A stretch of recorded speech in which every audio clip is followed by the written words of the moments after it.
인도네시아나 베트남 등 일부 국가에서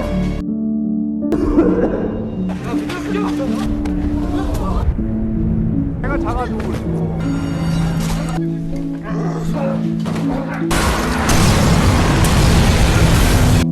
팬데믹의 전조입니다. 우리 인플루엔자를 배제할 수 없을 것 같은데요.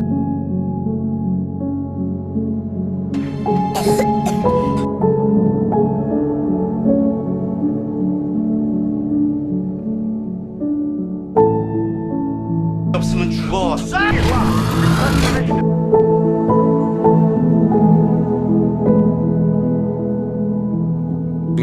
사망했습니다.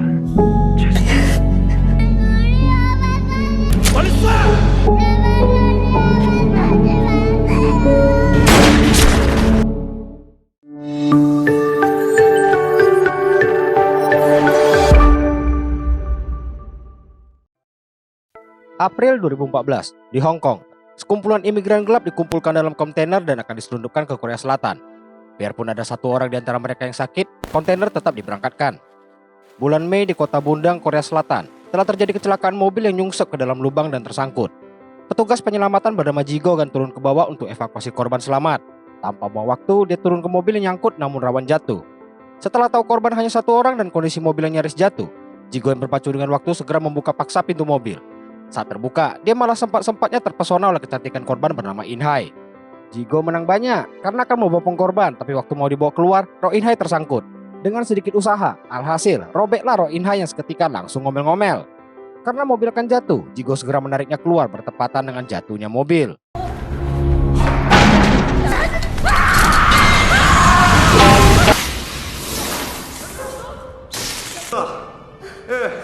이제 올려주세요. Sampai di atas, Jigo datangi In Hai buat basa-basi tapi malah dijutekin. Kemudian In Hai dibawa pergi ambulan tanpa mengucapkan terima kasih. Hal ini membuat rekannya ikutan kesal, tapi dia juga tahu kalau Jigo naksir sama In Hai. Jigo gak menampik sambil memuji kecantikan In Hai. Gak berselang lama, rekan lainnya datang dan info Jigo kalau dia dicari si In Hai. Dengan berbunga-bunga, Jigo bersiap nemuin In Hai. Waktu ketemu, rupanya In Hai minta bantu dia ambilkan tasnya karena ada data penting yang dibutuhin. Jigo tolak permintaan itu karena dinilai bahaya dan gak yakin barangnya masih ada. Kesal dengan penolakan itu, In Hai berlagak mau turun sendiri. Jigo yang berusaha halangin gak sengaja malah jatuhin In Hai. Dengan keadaan double kesal, In Hai pergi ninggalin Jigo.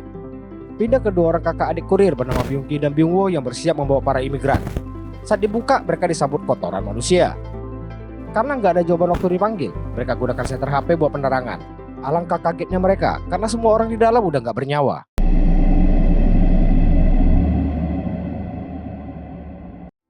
Saat akan ambil HP yang gak sengaja terjatuh, Byung Wo dikagetkan seseorang yang masih hidup. Bocah bernama Moon Sai diseret keluar dan ternyata memang cuma dia yang selamat. Jadi mereka tetap membawa pergi dirinya. Byung Ki langsung nelpon penadanya sambil marah-marah. Dia ketakutan waktu mobil polisi berhenti tepat di samping truknya. Buru-buru dia masuk truk di mana Byung Wo ngeluh gak enak badan. Masalah bertambah saat lihat Moon Sai kabur. Dia berlari hingga suatu area pemukiman. Sedangkan Byung Wo dibawa ke apotik buat beli obat sekalian menyebarkan virus ke orang sekitar.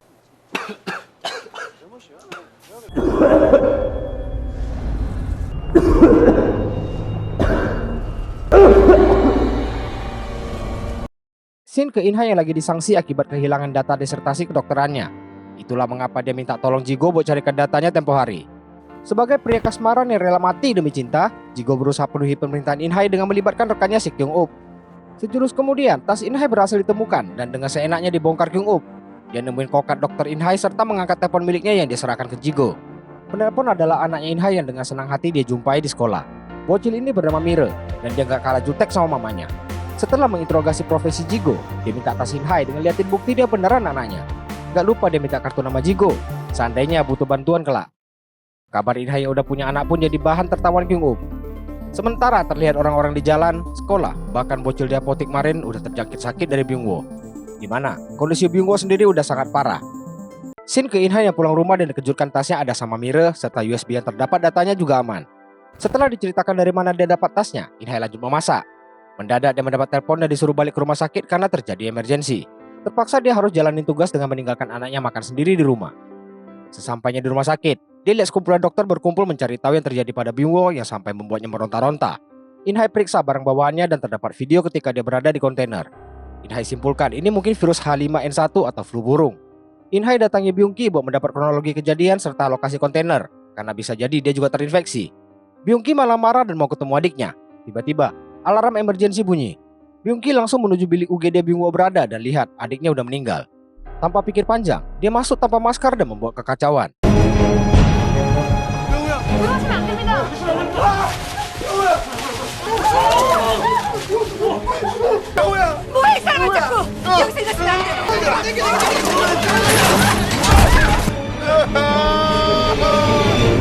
Mira bawa makanan dan minuman berjalan ke suatu parkiran buat kasih ke seekor memeng liar. Dia hampir ketabrak mobil saat berjalan. Untungnya Munsai berada di sana dan menyelamatkannya. Sadar dia bawa penyakit, Mira diminta menjauh. Mira justru samperin dan kasih makanan ke dia. Lihat kondisi Munsai, dia suruh tunggu buat dicarikan bantuan padahal belum tentu Munsai ngerti bahasanya. Balik ke Inha yang lagi bahas penyakit flu burung bersama para ahli. Penyakit Byung-woo punya gejala yang mirip namun lebih ganas dan cepat penyebarannya. Saat diputuskan masalah ini akan ditangani di Dinkes Korea, masuk lagi beberapa pasien baru dengan gejala serupa. Virus tampaknya udah menyebar ke seluruh kota Bundang saat ini.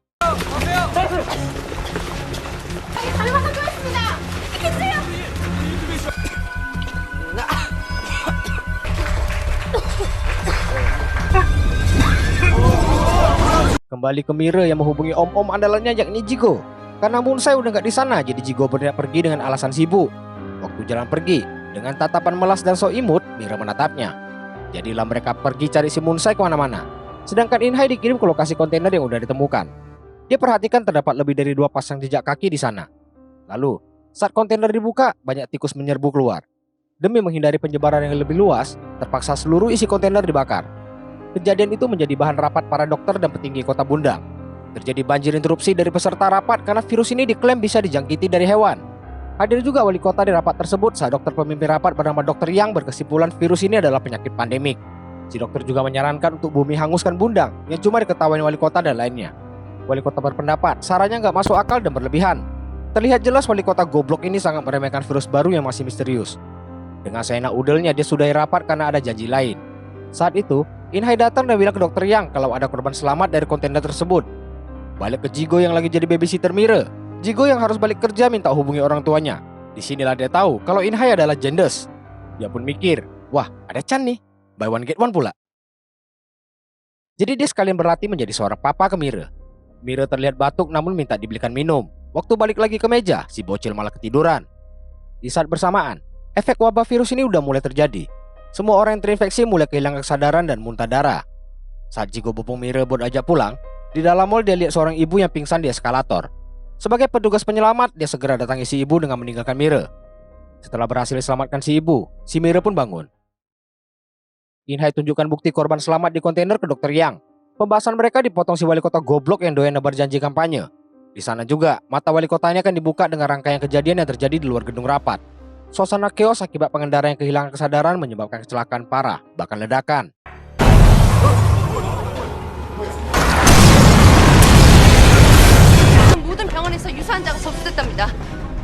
Dokter Yang juga dilaporkan stafnya kalau rumah sakit kewalahan akibat lonjakan drastis pasien akibat virus. Gak cuma warga, kini para petugas kesehatan juga mulai terjangkit. Di saat suasana lagi kacau, Jigo malah kehilangan Mira. Sedangkan Walcott goblok mulai panik dan bersiap dievakuasi bersama para peserta rapat tadi. Inhai izin ke Dr. Yang buat cari anaknya karena nggak bisa dihubungi. Jadi dia pun ditinggal di sana oleh yang lain. Dia pergi dengan menumpang taksi sambil menghubungi HP Mira yang dibawa Jigo. Di mana dia lagi di ruang monitor CCTV mencari keberadaan Mira. Kondisi pandemi ini belum diumumkan karena masih menunggu kota Bundang diisolasi demi mencegah kepanikan massal. Bahkan, Presiden turun langsung ke Bundang mencari tahu kondisi terkini serta mengambil langkah terbaik. Setelah isolasi dilakukan, barulah diumumkan di mana-mana, disertai konferensi pers oleh para petinggi peserta rapat tadi. Dokter Yang prediksi angka kematian akan mencapai 10.000 jiwa. Di sisi lain, Inhai ketemu Jigo namun Mira masih belum ketemu di area supermarket. Padahal, suasana udah kacau karena orang-orang berebut membeli persediaan makanan akibat pandemi ini.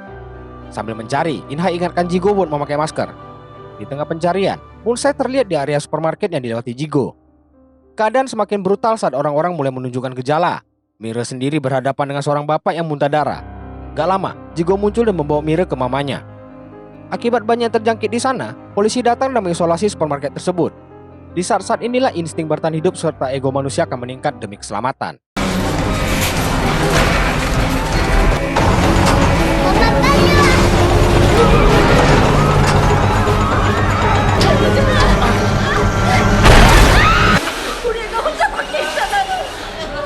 Inhai dikabari untuk segera ke kantor Dinkes buat evakuasi. Dia sempat meminta slot ekstra untuk Jigo. Namun, jiwanya sebagai regu penyelamat membuatnya ingin tetap tinggal di sana dan membantu yang lain. Setelah menyerahkan kunci mobil dan minta Mire arahkan mamanya, dia lanjut coba hancurkan pagar besi dengan fire extinguisher. Usahanya gagal, dan di saat merasa udah mentok, muncul rekannya Si Kyung Up setelah tadi dihubungi olehnya. Dengan alat yang memadai, mereka berhasil keluarkan para warga. Sementara, Inhai sampai di kantor. Saat udah lewat pengecekan, Mire batuk dan mereka langsung ditahan. Sesuai protokol, siapapun yang memiliki gejala tidak bisa ikut dievakuasi. H5N1 바이러스는 주로 중국의 상해, 저장, 떴고 인도네시아나 베트남 등 일부 국가에 있습니다. 그러나 이번에 새로 발견된 변종 바이러스라고 할 수 있습니다. Berita di TV mengabarkan, selain di Korea, beberapa negara termasuk Cina dan Indonesia juga ditemukan kasus H7N9 yang bisa menyebar dari manusia ke manusia. Di Korea yang muncul adalah H5N1 yang dikenal sebagai monsternya virus. Kini, seluruh militer mulai diterjunkan buat menyisir kota Bundang yang udah seperti kota mati. Militer diperintah untuk memeriksa semua kediaman warga dan mencari yang terinfeksi. Inhai dan Mire yang sedang dibawa ke titik isolasi masih berharap bisa membuat antibodi dari Munsai yang selamat. Harapan warga Bundang hanya pada Munsai. Di bunker evakuasi, Dr. Bill dari WHO menjelaskan para warga akan dikumpulkan di bara untuk jalani pemeriksaan. Apabila dalam 48 jam negatif, baru bisa keluar dari bara. Dr. Yang keberatan dengan cara itu, karena justru akan meningkatkan risiko terinfeksi. Dr. Yang masih memiliki keyakinan menciptakan antibodi demi menyelamatkan nyawa banyak orang. Sedangkan dari pihak pemerintah, setuju ide Dr. Bill agar wabah tidak meluas ke seluruh Korea. Mereka juga berencana memblokir jaringan komunikasi dan internet agar proses isolasi menjadi lebih mudah. Dr. Yang kecewa dengan keputusan itu dan memilih meninggalkan rapat. Di bara, Inhai coba meyakinkan petugas buat bergabung dengan tim medis agar tidak tinggal di bara yang penuh sesak. Sayangnya dia mendapat penolakan sehingga mau nggak mau dia harus menetap di sana. Saat antri bab pengecekan, portal pemisah dijatuhkan orang yang kaget karena ada Ciwa yang muntah darah. Saat itulah Mire lihat Jigo juga berada di sana. Dan waktu lepas baju Mire, Inhai sadar kalau anaknya udah terinfeksi. Hal ini jelas jadi masalah saat diperiksa medis. Byung-ki yang juga di sana mendadak melawan saat akan diperiksa. Inhai memanfaatkan momen tim pemeriksa yang teralihkan keributan yang terjadi dengan menyuruh Mire melewati pemeriksaan, di mana aksinya itu terlihat oleh Jigo. Selesai Inhai diperiksa, dia minta Mire buat nahan batuknya karena itu bisa sebabkan mereka dipisahkan nanti. Jigo yang berada di barak non-infeksi pergi mencari mereka. Demi lindungi Jigo dan Mire, Inhai larang mereka berdekatan. Tanpa banyak penjelasan, Inhai pergi. Di dekat sana sedang terjadi protes karena para orang-orang kaya nggak bisa tidur tanpa kasur empuk. Cukup dengan sekali todongan, si kaya auto diam. Saat ada yang ngeluh lagi, tanpa ragu aparat menghajarnya. Jigo maju dan menantang perlakuan sang aparat. Saat itulah mereka dipisahkan orang terkuat di Korea Selatan, yakni Don Lee, yang bernama Gu Wan di sini. Sebagai kepala pasukan militer, dia minta aparat turunkan senjata dan semua kembali ke tenda. Inhai sendiri semakin khawatir dengan kondisi putrinya. Berita tentang Bundang telah menyebar ke seluruh Korea. Hasil voting menunjukkan warga Korea setuju Bundang diisolasi demi keselamatan mereka. Pemerintah Korea yang berada di bawah ketiak Amerika cuma bisa ikuti perintah mereka. Kembali ke bara, Gu Wan bilang semua regu penyelamat telah terinfeksi dan kini cuma menyisakan Kyung Up serta Jigo. Gu Wan ingin tugaskan mereka kembali apabila 48 jam ke depan mereka dinyatakan sehat. Namun, Jigo seperti menampakkan ketidaksukaannya pada Gu Wan. Setelah itu, para petugas di bawah pemerintah mendapat kartu identitas untuk bertugas. Tapi, nama Jigo tidak terdaftar karena kartunya diambil aparat suruhan Gu Wan. Lalu, Kyung Up kembali ke tenda dengan makanan buat Jigo dan cerita info yang dia dapat mengenai orang yang terinfeksi akan dibawa pergi untuk dibunuh. Kabar itu juga terdengar oleh Inhai di tenda sebelah. Waktu Jigo tawarkan makanan ke Inhai, nggak sengaja dilihat gejala virus pada Mire. Jigo ajak dia bicara empat mata mengenai keegoisannya tersebut, sebab dia akan membahayakan banyak nyawa dengan keberadaan Mire di sana. Inhai memang seorang dokter, namun kali ini instingnya sebagai seorang ibu lah yang bekerja. Apalagi cerita tentang orang yang terinfeksi bakal dimusnahkan itu bukan sekedar rumor. Karena itu dia menyalahkan dirinya sendiri yang nggak bisa menjaga anaknya sehingga terjangkit virus. 나 꼭 우리 미래 데리고 있어야 돼요. 나 때문이네요. 내가 엄마로서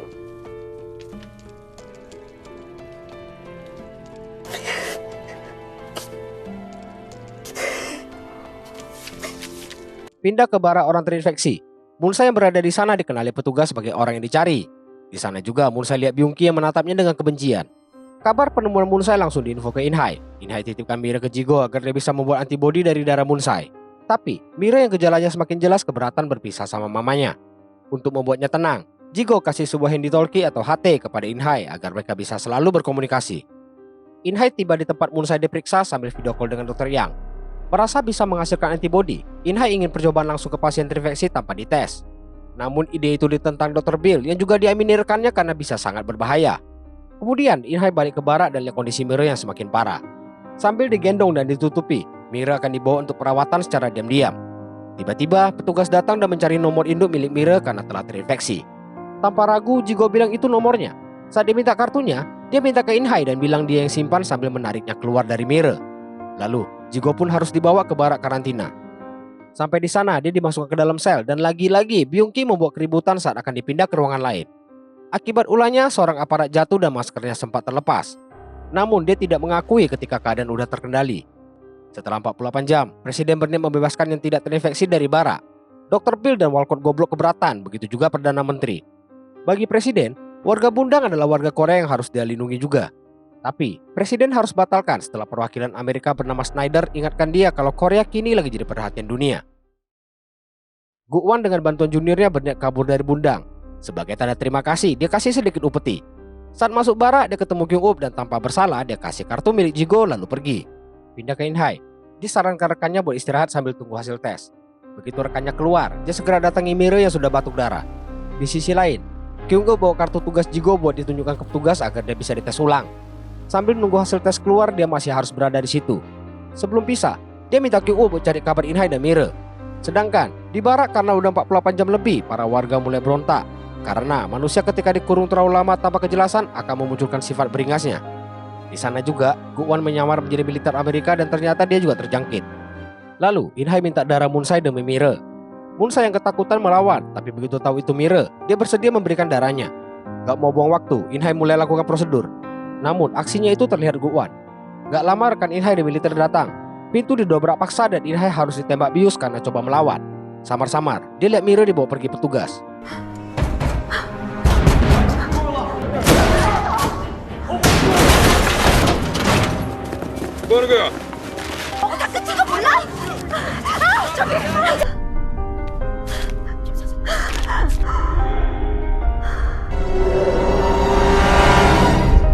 Lalu, Jigo bersiap dibebaskan. Dia lihat seseorang yang mirip Mira didorong masuk. Dia semakin yakin waktu nemu bandu Mira. Dia lari ke arah Mira dibawa, hingga tiba di tempat parkir berisi pasien terinfeksi yang lagi tunggu ajal. Jasad-jasad juga dibungkus dan siap disingkirkan. Gak cuma yang mati, yang masih hidup juga dibungkus. Petugas tunjukkan arah bagi yang baru datang. Teringat Mira, dia lari ke tujuan. Jigo gak percaya dengan pemandangan mengerikan yang dilihatnya. Ribuan, bahkan puluhan ribu jasad diangkat eskavator buat dilempar ke lubang untuk dibakar.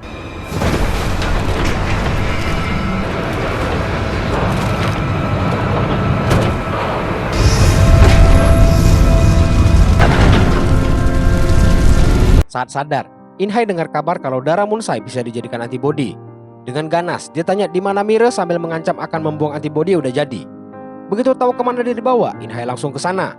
Dia sampai di barak karantina dan melewati jalur hingga tiba di parkiran. Melihat begitu banyaknya jasad, dia mulai putus asa. Sedangkan Jigo masih berusaha mencari Mira hingga masuk ke lubang pembakaran. Dia frustasi harus cari kemana dengan begitu banyak jasad di sana. Tiba-tiba dia mendengar suara yang familiar. Dia dekati sumber suara dan membongkar jasad hingga nemuin HP yang lagi mutar kartun favorit Mira. Dan akhirnya dia berhasil temukan Mira.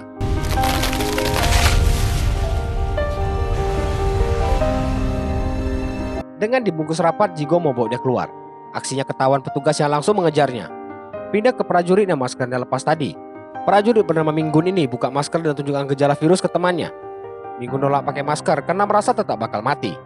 Di tengah argumen, kawan Minggun kita beri nama Budi kaget waktu lihat mamanya ada di sana. Dia begitu syok karena mamanya terjangkit. Tanpa ragu dia buka masker dan memeluk mamanya yang mungkin akan menjadi terakhir kalinya. Lihat Budi diseret dan dipukuli petugas, Minggun gak tinggal diam.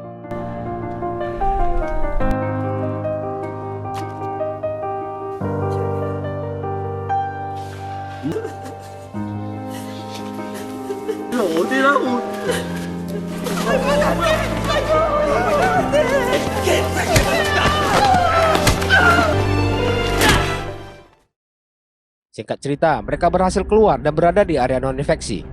Militer di luar langsung menghadang dan meminta mereka menyerahkan diri.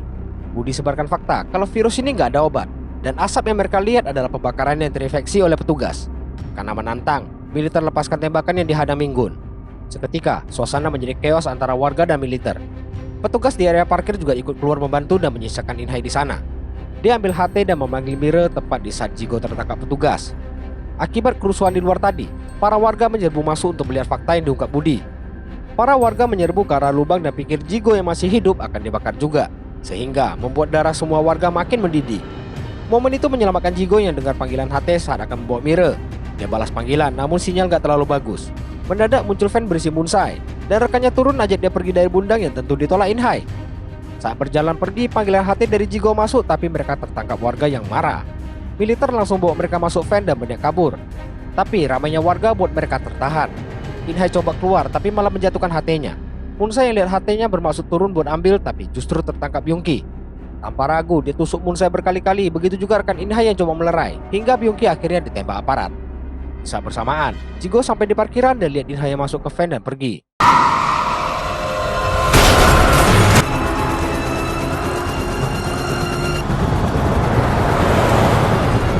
Rekan Inhai tampaknya tidak tertolong, begitupun Munsai yang luka parah. Lalu masuk panggilan Jigo yang kabari Mire udah sama dia dan masih hidup. Dia juga kabarkan kondisi Mire yang semakin membaik. Dengar itu, Inhai minta dia ke Bundang bagian barat. Keadaan kota sendiri udah mirip arena perang. Kini Guon memimpin para warga melakukan pemberontakan terhadap pemerintah bersama Kyung-up. Saat lihat Jigo dan Mire, dia kejar dan minta serahkan Mire. Jigo melawan sambil melucuti pistol Guon. Setelah itu dia segera kabur dari sana. Di bunker, Presiden perintah batalkan evakuasi dan kembali lindungi warganya karena objek antibodi sedang dalam perjalanan ke sana. Semua berusaha mencegahnya, bahkan Snyder ajak dia bahas masalah protokol militer.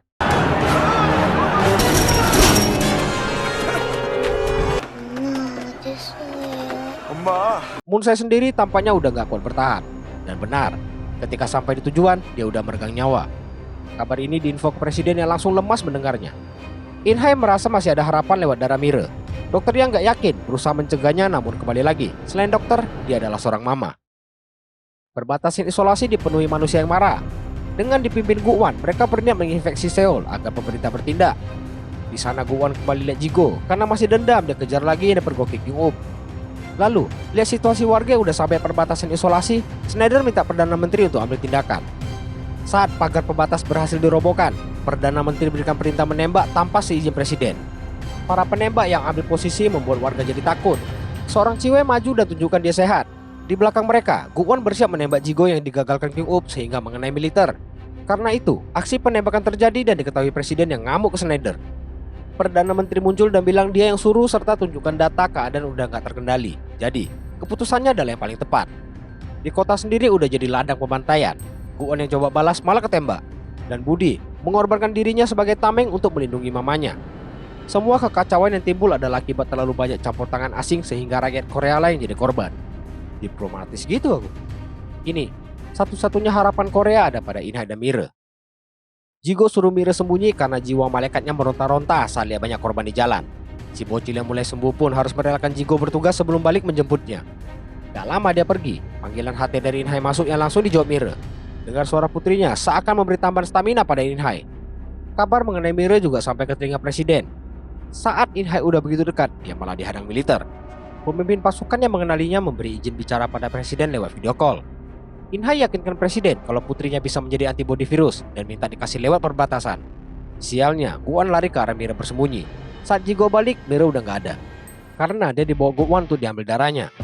Belum sempat diambil, Kyung-up sang MVP muncul. Tapi gayanya keren, mentalnya cupu. Sehingga Guwan melawan balik. Di saat-saat kritis, superhero sesungguhnya datang.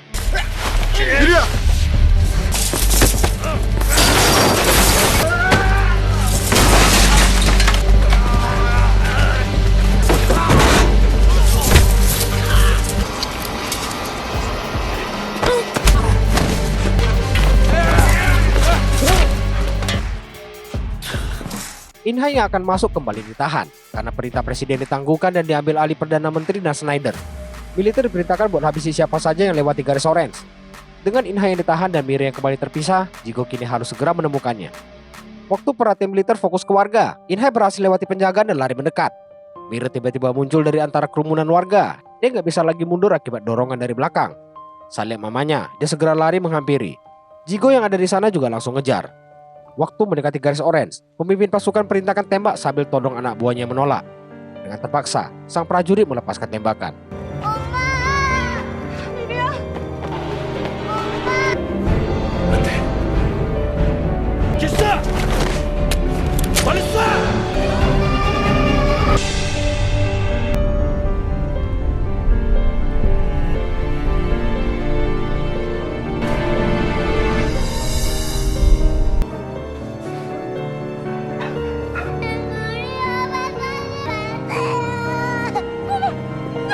lihat mamanya ditembak, bocil pemberani ini berentangan tangan dan minta mereka jangan tembak mamanya. Semua terdiam melihat aksinya tersebut, bahkan militer. Mira datangi dan peluk mamanya.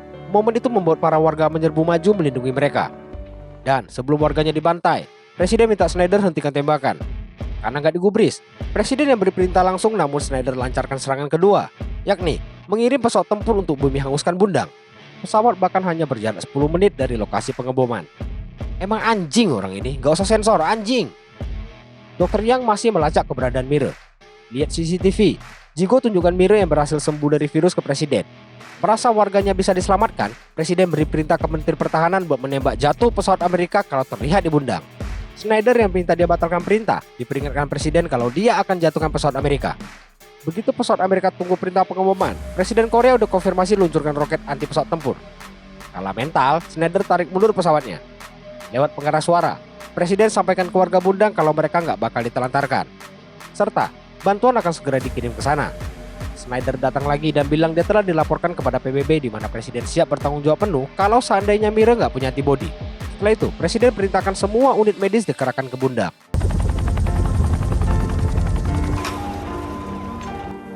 고마워요.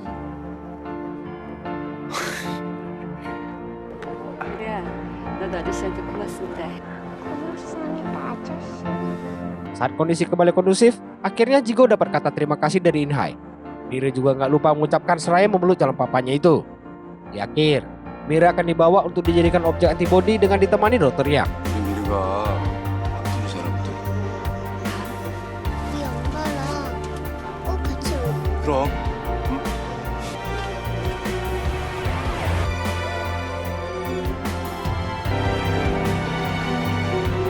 미르 양이 항체 보유자임을 공식 확인. Di credit scene, bener kan jadi calon papa? Tamat. Itu kalau waktu nembak kena Mira aku stop nonton gak mau lanjutin. Bisa gitu ya filmnya. Gak berasa 2 jam karena tiap scene itu terkandung inti ceritanya. Keren sih ini. Lebih bagus dari Contagion kalau kalian pernah nonton. Sampai emosi aku nontonnya. Ini 3 ekor sampah di film ini. Semoga kalian terbakar di neraka. Blok. Sekian aja review kali ini sebelum kena stroke aku. Thank you udah nonton and see you all soon. Bye.